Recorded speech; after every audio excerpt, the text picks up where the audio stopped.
How are we doing? Thank you for covering this today. It's this critical minerals ministerial is off to a great start.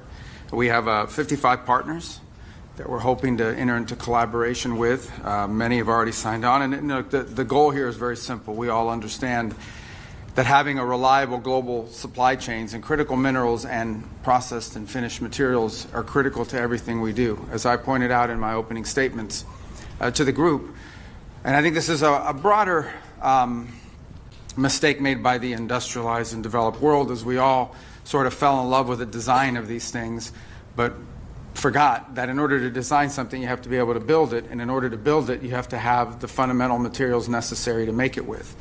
That's the key goal of a critical mineral supply, and today it's heavily concentrated in the hands of one country. And that lends itself to, at worst case scenario, being used as a tool of leverage in geopolitics, but it also lends itself to any sort of disruptions, like a pandemic or anything that could, political instability, or anything that could happen. And so it's key and important, and I think there's a growing global recognition that we need to have supply chains for critical minerals that are reliable and diverse across the world.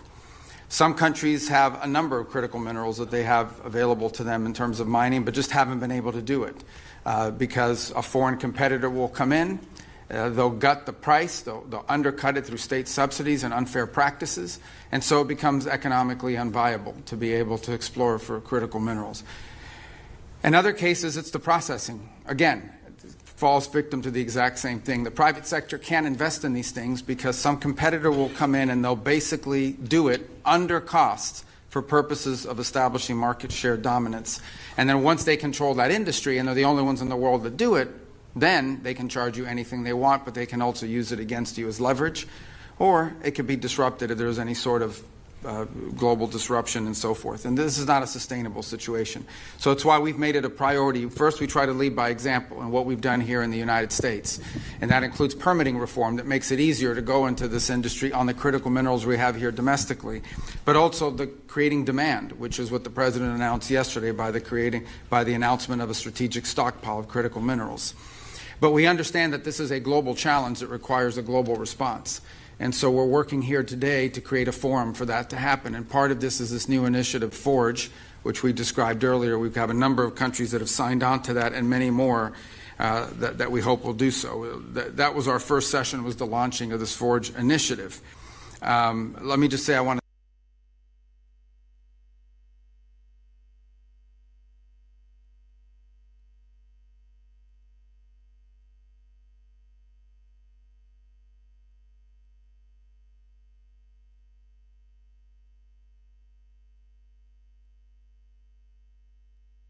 today. This afternoon, there'll be additional sessions led by Trade Representative Greer, who's going to present on a price floor mechanism, and that's designed to make sure that these commodities will never fall below a certain price so that they can become economically viable. The idea is to protect people's investments or investments in these sectors across the world. They'll hear from Secretary of Energy Wright. They'll hear from the Development Finance Corporation. They'll hear from the Ex-Im Bank. They'll hear from the Department of War. They're going to showcase financing tools and programs for critical minerals investment. And then Treasury Secretary Bessent is going to close out later tonight, the ministerial, or later this afternoon. We're planning to sign new critical minerals frameworks with several partners later today. And I want to just highlight again, this is really a historic gathering and highlights the billions of dollars the United States government has already committed towards this endeavor, and that's going to enable private sector investment towards creating reliable supply chains that are vital, as I said, to technological innovation, economic strength, and also national security.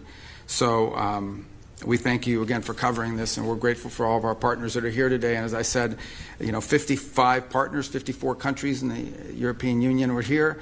And we think there are many more countries that are going to be interested in joining this initiative as it moves forward. And I think our team here did a great job of pulling this together. And, of course, the day's not done. All right, let's get to your questions. And I apologize ahead of time. I know I did like a 2.5-hour press briefing late. I can't do that today because they need this room for the family photo. So they have to have us clear out so they could set that up. Okay, so, Tommy, you're going to call people just because if not, they'll get mad that I didn't call them. So they'll blame you. Yeah, all right. First question, Alex Salvi from Newsmax. Good morning, sir. The United States has a vested interest now in the critical minerals inside of Ukraine following last year's agreement. We know that the United States this week is monitoring and hosting, of course, trilateral talks between Kyiv and Moscow. And while there does seem to be a framework, at least when it comes to security guarantees, when it comes to any territorial disputes, there does not seem to be much movement one way or the other. Is there any progress being made on that front, and do critical minerals play into those conversations? And separately, sir, if I could also ask about the New START treaty with Russia that expires tomorrow. Yeah. I don't have any announcement on New START right now. I think the president will opine on it later. Obviously, you know, the president's been clear in the past that in order to have true arms control in the 21st century, it's impossible to do something that doesn't include China because of their vast and rapidly growing stockpile. On the question of the talks, they're today and tomorrow in Abu Dhabi. Look, the good news is that for the first time in a very long time, we have technical military teams from both Ukraine and Russia meeting in a forum that we'll also be involved with, and our experts, Steve Woodcock and Jared Kushner will also be attending for part of that, and we think that's important. And look, I don't want to say talks alone or progress, but it's good that there's engagement going on. I would also caution everyone that on things like this, because there's a lot of sensitivities involved in it, progress is probably not going to be known, even via leaks, until we really have a breakthrough. Our goal is to remain committed. We've committed a year to this. We think we've made real progress. If you look at the checklist of open items that existed at this time last year and the checklist of open items that remain now in terms of reaching a peace agreement between Ukraine and Russia, that list has been substantially diminished. That's the good news. The bad news is that the items that remain are the most difficult ones. And meanwhile, the war continues. So all I can say in that regard is that we are investing at a very high level a substantial amount of time and energy to this endeavor. We are going to continue to do everything we can to see if there's a breakthrough. And one of the things to understand about ending armed conflicts is oftentimes it looks totally hopeless until you have this breakthrough that sometimes is unforeseen. That was certainly the experience with Gaza, where a lot of people thought that was a hopeless situation, but we kept pushing and pushing, and then circumstances aligned and made it possible. And obviously, that's what we're going to endeavor to do here as well. As far as critical minerals are concerned, look, that's a part of economic prosperity for Ukraine and its future. This war will end at some point, and when it does, Ukraine needs to be able to harness all of the resources of their country to be able to rebuild it. Ukraine has tremendous economic potential. It is a country that could probably double its GDP in the next decade with the right economic moves, and we certainly think that is a part of an enduring peace. And so a lot of work and thinking has gone into that ahead of time, and so that hopefully it will be able to be actioned on as soon as the war comes to a conclusion. Our next question will be from Julio Iriart from La Nación. Good morning, Secretary. Specifically, what role can Argentina play in this agreement on critical minerals? And also I would like to ask if U.S. is in talks with Argentina for send their immigrants deported from third countries. Thank you so much. Yeah, on the second point, I would say, look, we have conversations about countries willing to accept third-party nationals, but we don't have any deal or anything lined up. I know it's been the subject of media leaks, and sometimes those are with malicious intent, but certainly Argentina is a great partner across the board, and at the end of the day, we have tremendous faith, confidence in our relationship with President Milei and his team, and he will always act in the best interest of the people of Argentina, in the national interest of his country, and so we appreciate that. And on the first point, Argentina is not just has the capability from a natural resources standpoint to be a key partner in critical minerals for the world, not just for the United States, for the world in a way that's good for Argentina. It also has expertise in processing, and which I think is also going to be critically important. So both because of geology, meaning their geographic location, and their expertise, they've already taken tremendous steps, and they were one of our featured speakers in session one, and Foreign Minister Kirchner was there because of Argentina's and one of the global leaders in this regard.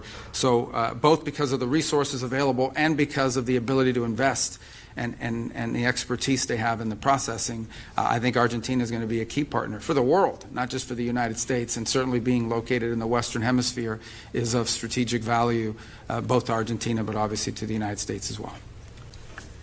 Our next question will be from Elizabeth Hagedorn from All Monitor. Secretary Rubio, can you confirm the format and location of Friday's talks with Iran and clarify, given that Iran refuses to negotiate its missile program and insists on a right to enrich uranium, is the U.S. open to a compromise if that means reaching a deal to avoid military action? And separately, if I may, how exactly do these negotiations advance President Trump's repeated pledges to help the Iranian protesters, many of whom are likely to see these nuclear talks as legitimizing the very government that violently massacred its own people? Well, let me first say just on the logistics. At the end, let me back up and say from a big picture perspective, I think it's pretty clear right now, President Trump is willing to talk to and meet with and engage with anyone in the world. I mean, that we don't view meetings as a concession. We don't view meetings as even legitimization. It is our willingness to sit and listen and talk to anyone, any adversary, any ally, obviously, but anyone around the world. And so the president's always been open to that. He showed that in the first administration, and he's showing it again now. And so I think if there's an opportunity to engage directly with counterparts in the Iranian regime, the United States would be open to that, and that's what we're open to. We thought we had an established forum that had been agreed to. In Turkey, it was put together by a number of partners who wanted to attend and be a part of it. I saw conflicting reports yesterday from the Iranian side saying that they had not agreed to that. So that's still being worked through. At the end of the day, the United States is prepared to engage and has always been prepared to engage with Iran. As far as the topic of those discussions and what the agenda needs to be, look, I think in order for talks to actually lead to something meaningful, they will have to include certain things. And that includes the range of their ballistic missiles. That includes their sponsorship of terrorist organizations across the region. That includes the nuclear program, and that includes the treatment of their own people. The fundamental problem Iran faces and the regime faces right now is that what people are on the streets complaining about, this regime cannot address. They cannot address it because it's economic. Those problems remain. And one of the reasons why the Iranian regime cannot provide the people of Iran the quality of life that they deserve is because they're spending all their money, they're spending all their resources of what is a rich country sponsoring terrorism, sponsoring all these proxy groups around the world, exporting, as they call it, their revolution. But I remind everybody what I've been saying through my entire career in public service. I said it in my hearing when I was asking for confirmation through the Senate. The Iranian people and the Iranian regime are very unalike. In essence, what the Iranian people want, this is a culture with a deep history. These are people that are the leadership of Iran at the clerical level does not reflect the people of Iran. I know of no other country where there's a bigger difference between the people that lead the country and the people who live there. And so our hope resides in that. As far as the president's views on the way protesters were treated, he was very clear about it. And as you saw, part of what the president said publicly prevented mass executions that were being planned and we're on the precipice of. And obviously beyond that, the president retains a number of options to how he responds to that and future events. But as far as the talks are concerned, I think the Iranians had agreed to a certain format. For whatever reason, it's changed in their system or what have you. We'll see if we can get back to the right place. But the United States is prepared to meet with them. I think it was scheduled for Friday. Steve is ready to go. He'll be prepared for that. If the Iranians want to meet, we're ready. They've expressed an interest in meeting and talking. If they change their mind, we're fine with that too. We prefer to meet and talk. I'm not sure you can reach a deal with these guys, but we're going to try to find out. We don't see there's any harm in trying to figure out there's something that can be done. This is a president that always prefers a peaceful outcome to any conflict or any challenge. We have time for one final question. This one from Nahoufal and Ari from Maghreb Arab Press. Thank you, Mr. Secretary. Nofan Hari, Morocco's news agency. My question is with regard to African countries, including Morocco, who is participating today. Mm-hmm. How do you envision their role in this ministerial and in the forum going forward? Well, again, it's the same. First of all, this, as I've highlighted before, this is an American initiative to bring people together. We want to serve as the convener, but this is a global challenge. There is not a country in the world that doesn't face this challenge of critical mineral supply chains, just from the perspective of trying to grow economically. Okay, everybody wants to be an AI, everybody a center. Everyone wants to advance industrially and technologically. Everyone wants to be able to defend their national security. All of these things, whether it's a cell phone, a computer, a semiconductor facility, or the weapons that protect your country, all of these things have to be built with components. And these components invariably involve critical minerals that don't just have to be mined, they have to be processed. So every country has that interest, to have a global supply of critical minerals, not just the raw material, but the processed material that is usable for an industrial capacity. And Morocco shares that with everybody. Second is, every country in the world has, even though they call it rare earth and critical, and they're not really that rare, every country has some deposits of critical minerals. They're different ones in different parts of the world.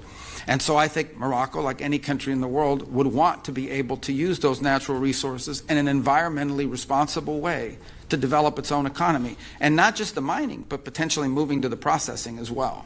And so what you look at is if every country in the world has strategic advantages in terms of what it can mine and what it can process, you want to create a network of countries, as many as possible across the world, where we have a reliable supply of critical minerals. This is critical for Morocco, and they can play a very key role because they do have critical mineral supplies that they can be mining, and that creates economic development. But I also think they have a vested interest, like every country I think does, in having a reliable and diverse supply across the world of processed and finished and refined materials that can be used for economic advancement in a cost-effective way. So I think Morocco plays a key role because of the deposits that it has, but also because of its willingness to invest in processing and its cooperation and being willing to be a part of this global initiative, which it will have to be a global initiative. No country in the world has every critical mineral that's valuable, and so it will rely on international cooperation. That right now you have 90-something% of some of these elements controlled by one nation in one place. And that's just not healthy for the global economy, and it's certainly not healthy for security and stability. So Morocco can be a key part of that, and we're very happy they're here today and seated there at the table with us. So, okay. Thank you. This concludes today's press availability. I apologize. I love doing long press conferences.